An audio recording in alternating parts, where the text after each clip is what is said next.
Say yes to your dreams. Say yes. We all have dreams. We all have unexplored dreams. We all have things that we think one day, someday, maybe we'll do. And my life has taught me that you say yes today and start moving that way. Even the smallest little steps can bring you towards your dreams in time.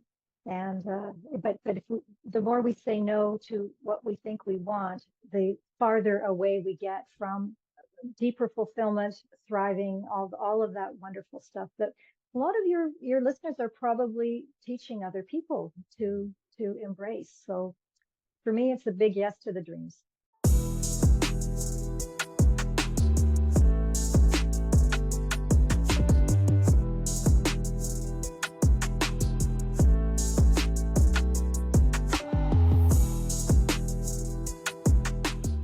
Hello, everybody, and welcome back to the Limitless Living Show with Chuck Anderson. And this is the show that has stories of personal transformation and overcoming limitations so that you can move on to living a happier and more joyful and more fulfilling life.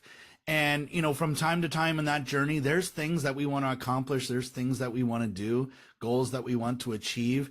And along the way, there are limitations, there are obstacles, there's things that happen that even that are perceived as negative and prevent us from feeling that happiness, feeling that joy. And, you know, so this show is all about those stories and guests that have lived their own story of personal transformation and overcoming limitations. So today I'm joined by Susan Crossman.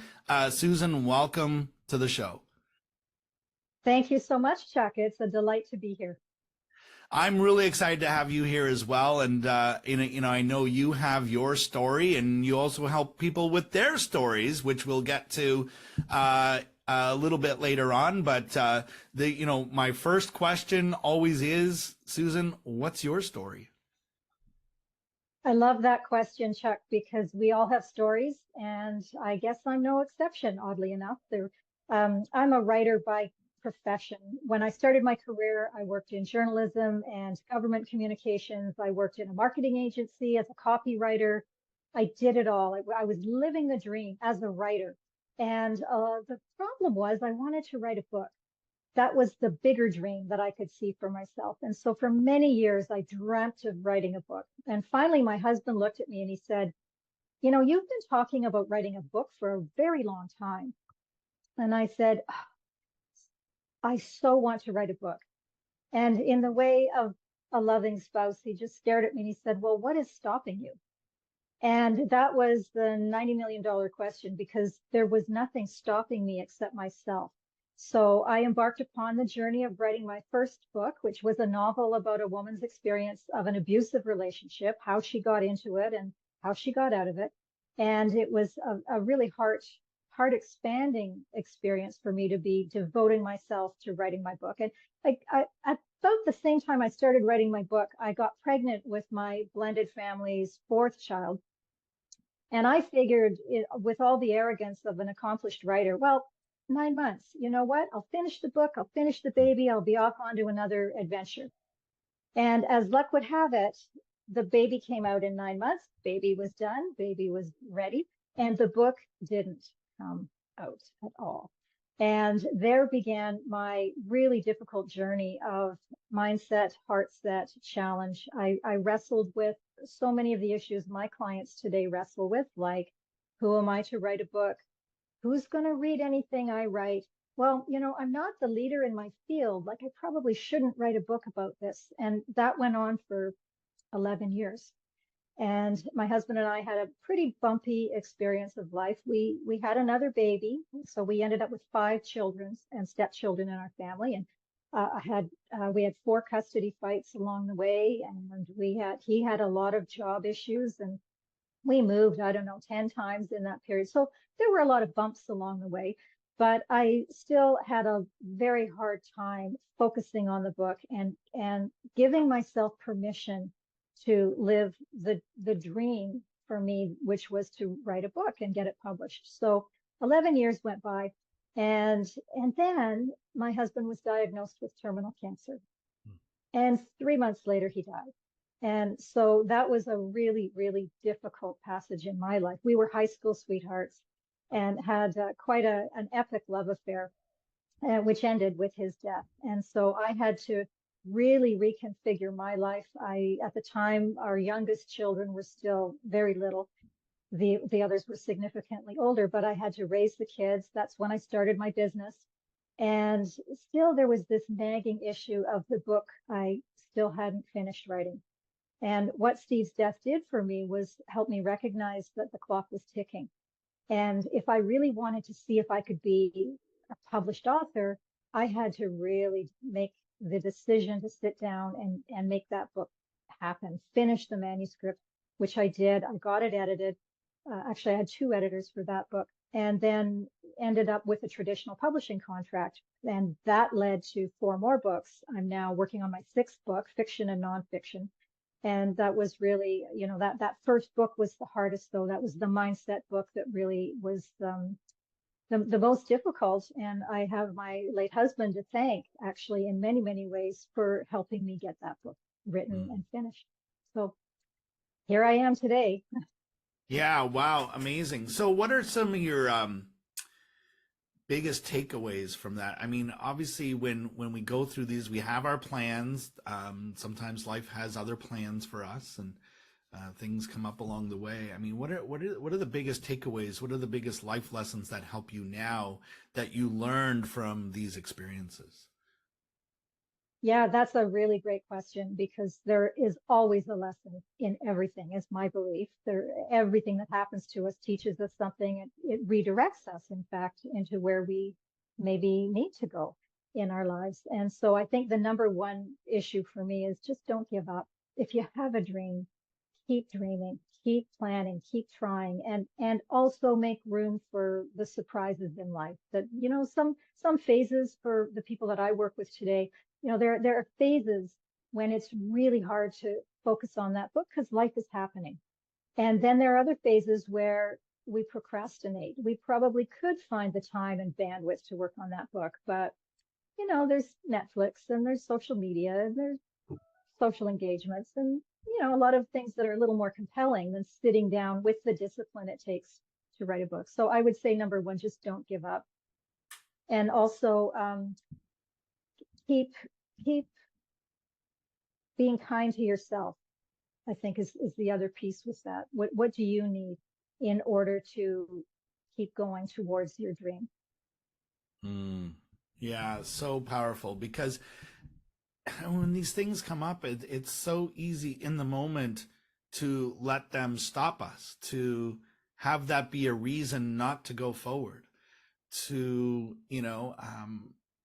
not justification necessarily, I guess sometimes, but, again, I think we have a choice, and it's not easy to see that choice, and that we can go down this road and it's like, okay, I'm not going down that road anymore, or here's my reason to stop, or, like you said, never give up on something that's important to you, and then you'll find a way, or that way will be delivered to you in some way, right? Exactly. Can I just add a little piece to that too, Sure. Chuck? So I'm with a small Canadian traditional publishing company. I live in Canada, and I signed a 4-book deal with that first book. And so it was biggest dream come true in the world for me when my book was finally published, that first one.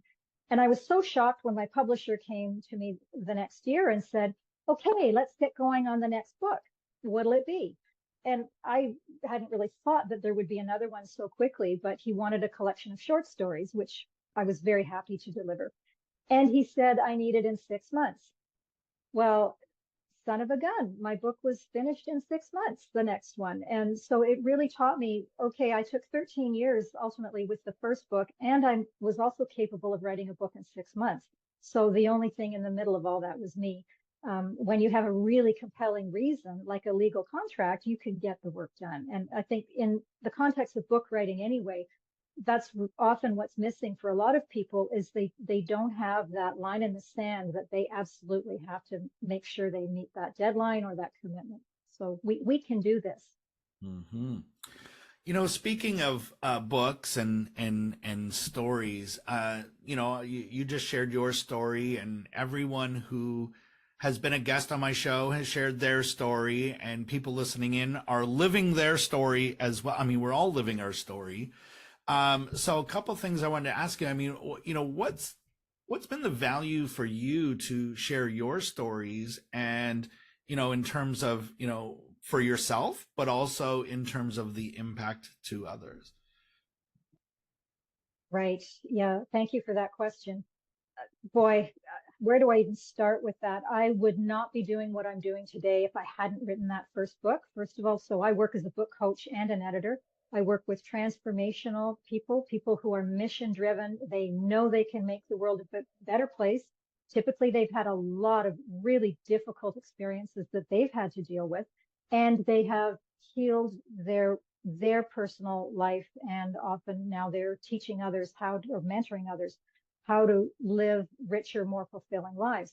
And if I hadn't had, and that story is only one of many kind of traumatic things that I've been through in my life, but if I hadn't gone through any of those, I wouldn't have the understanding that it takes to be compassionate and to hold people in their vulnerability when they're writing a book. I think writing a book is one of the most vulnerable experiences people can have. Writing a good book, a profound book, takes us very deeply into who we are and who we are here to be.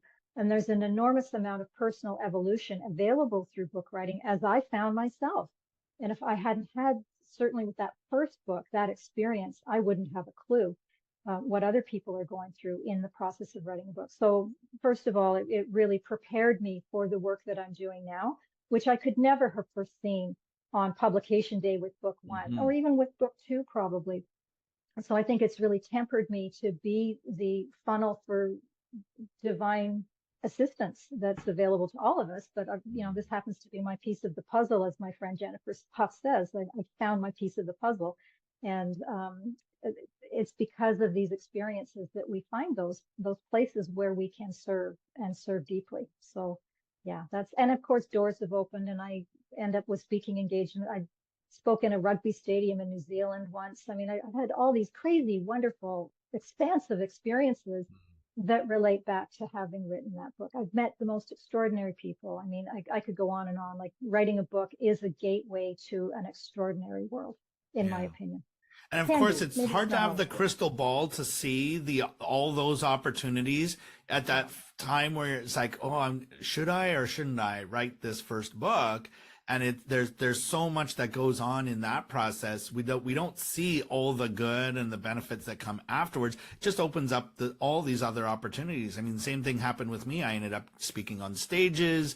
That I never even dreamed of that. I never saw myself as a public speaker, actually. I was really afraid of it. yeah. And so, but, you follow the opportunities, and these doors just keep opening.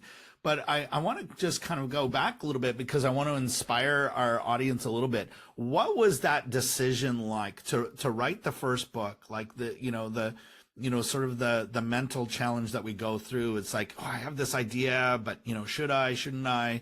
And then on to doing it. Like, what was the decision like, and what was your primary motivation? I mean, there's all the things you're doing now, and there's Yeah. those opportunities have opened up in front of you. But what was your original motivation? What got you over to say, you know what, I'm doing this? Well, it's still, the situation hasn't changed dramatically, but in Canada, and I'm sorry, I don't know the statistics currently in the United States, but in Canada, one woman is murdered by her domestic partner every 5 days. And I'd done a lot of volunteer, I've had lots of perceptively abusive experiences in my life, but I had also worked doing volunteer publicity work for a women's shelter, and had been absolutely devastated to see the beautiful, fabulous, bright, strong, incredible individuals in a women's shelter with their kids quite often, who were afraid for their lives. And that's so wrong, Chuck. Like, to this day, it still really upsets me that that happens in our life, and it happens to everybody who's listening. There's somebody in your family somewhere who is experiencing an abusive relationship like that. And so for me, initially, I really wanted to contribute something to helping people understand what happens. Like how can a woman be abused, or a man? It happens to other people of other genders as well. But my world has revolved around of females' experience. So that was really devastating for me that this goes on in our world. So initially, it was a contribution to that. That's the story I wanted to tell. And that I kind of combined that sense of mission with also the desire to write and to write a book. I'd never written a book before, and I felt it was terrifying. Can't lie. I was pretty scared to do it. But my desire to do it overcame my fear of it. I think that's probably where we come down to. And a lot of things that we're scared of in life, you have to want it more than you're afraid of it. So that's where I Oh, was. I love that. You have to want it more than you're afraid of it. And sometimes that's a journey in itself.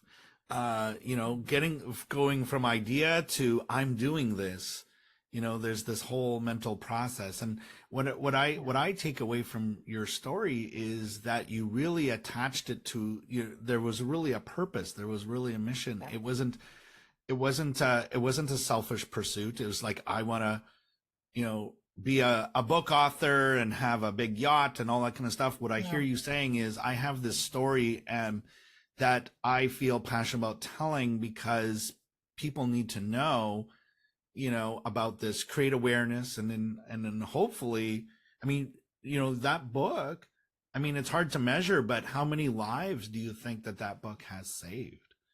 Yeah.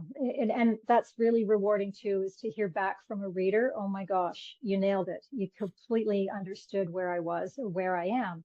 Thank you. It's just, it sends shivers up and down me even now, thinking of the people who appreciated what I did.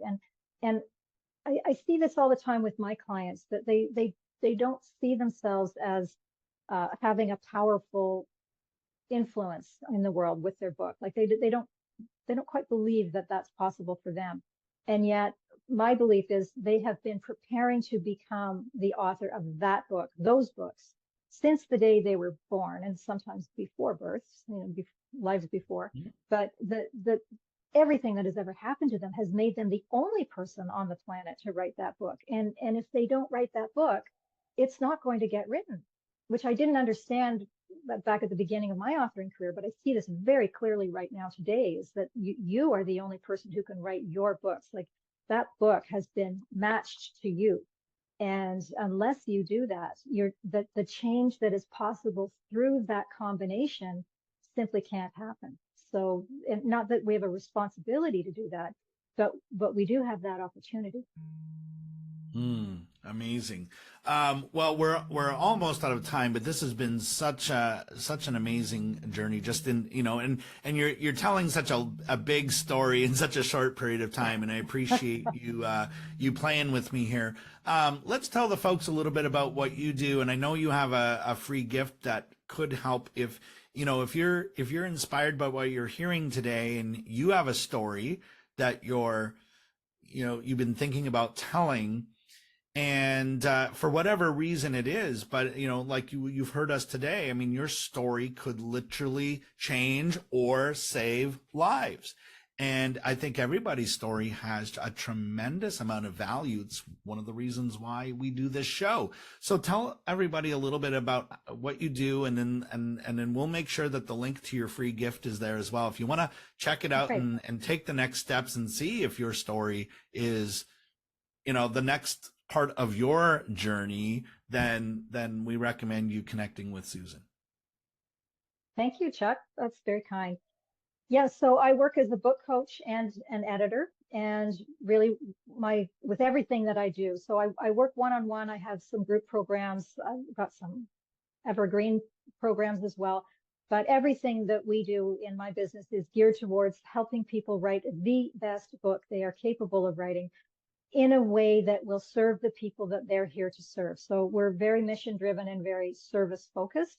And we also feel like, personally, I feel that peace on earth is possible through a book. That, if enough of us stand there and shine our light in the world, will make a dent in the darkness. And that's what I really am encouraging people to do, is to write that book, because you will change lives. And so, I have one-on-one book coaching. I edit manuscripts. We have a group mastermind program. We have a 6-week program on how to start writing a book. Like, almost you name it, we can start you where you are, because everybody starts in a different place. And if, of course, by all means, if you feel that we can support you, then I'd be more than happy to hear from people. And yeah. Wonderful. Well, we'll make sure that all of those links are there. If you're watching this on video, those links are just beneath this video. And if you're listening this on a podcast, just click into the player that you're listening to right now, and all of Susan's links are right there, and you can connect with her very, very easily. So Susan, this has just been an amazing ride. And before we bring this episode to a close, I just want to ask this, and I asked this of all my guests, and it's not an easy question to answer. But so much about, these stories of personal transformation and overcoming limitations is the things that we learn from books. And I have, for almost 30 years, when I read my very first personal development type book, self-help, some people call them. I mean, whatever. I don't even remember what the first book was, honestly, but it's because there's been so many since then. But is there a one that really stands out to you that's made a big difference in your life, or that you would recommend to someone as sort of be like their next read or a must read? There sure is. It's been very hard to narrow it down to one, though, I have to tell you. I live in the world of books. I'm surrounded by fabulous books all the time. I'm a heavy reader. And the one that has really changed the game for me is not technically a self-help book, I don't think, but it's one that I think most of us who are kind of in that visionary field of the world probably need. And this book that I recommend, that I read myself and just went, okay, I get it, is called Profit First by Mike Michalowicz. Mm-hmm. And as a small business owner, as an entrepreneur, one of the things that I've struggled with a lot, particularly as a word person and an idea person, has been numbers and the financing of my business. And so I read Profit First, and it changed my paradigm for how I could be managing my business finances. And the reason I recommend it so much is because I think that, as I said, I work with a lot of coaches and people in the healing field, and often the finances are the last thing that they get handled, and don't love that aspect of the business. But I think reading Profit First, if we can all get our businesses on a really successful footing, then we can put ourselves in a much better position for giving to others. And I believe in philanthropy, and I believe in supporting other causes. And I think we can't give from an empty cup. So the more profitable our businesses can be, the bigger difference we can make yet again with our ideas. So that's the one I'm recommending these days. I love that recommendation, and I loved that book. And to add to what you've recommended here, if you like audiobooks, Mike Michalowicz is one of the most entertaining authors I've ever listened to. Because when you listen to audiobooks, sometimes it's the author or a voice actor who is reading the book, and sometimes it grabs you and sometimes it doesn't. But he goes off script so much in that, and he's so funny and just really, really keeps you on the edge of your seat the whole time. And but while you're learning as well. And I found it very transformational in our businesses. When we invest in other businesses, we bring that in and use that to transform the finances, and take the profit first and operate with the rest was my big takeaway from that one. So go figure, we're supposed to be profitable. Right. And it's like, and so many of us do it the other way around. It's like, money comes in, we spend it, and then we look and go, geez, there's nothing left over. Right. Or I overspent or whatever. And so, that was just a game changer book for me. And so, and I don't think anyone on this show has recommended that one yet. So now you're the first, good. and we get to put your name beside that recommendation. So Awesome. fantastic. Awesome. Well, Susan, this has been a lot of fun, and I really enjoy the time that we spent here today. And I hope that our listeners have found it inspirational. I know I have. If you were to leave our listeners with just one final piece of advice or words of wisdom, what would you say to them? Say yes to your dreams. Say yes. We all have dreams. We all have unexplored dreams. We all have things that we think one day, someday, maybe we'll do. And my life has taught me that you say yes today and start moving that way. Even the smallest little steps can bring you towards your dreams in time. And but if the more we say no to what we think we want, the farther away we get from deeper fulfillment, thriving, all of that wonderful stuff that a lot of your listeners are probably teaching other people to embrace. So for me, it's a big yes to the dreams.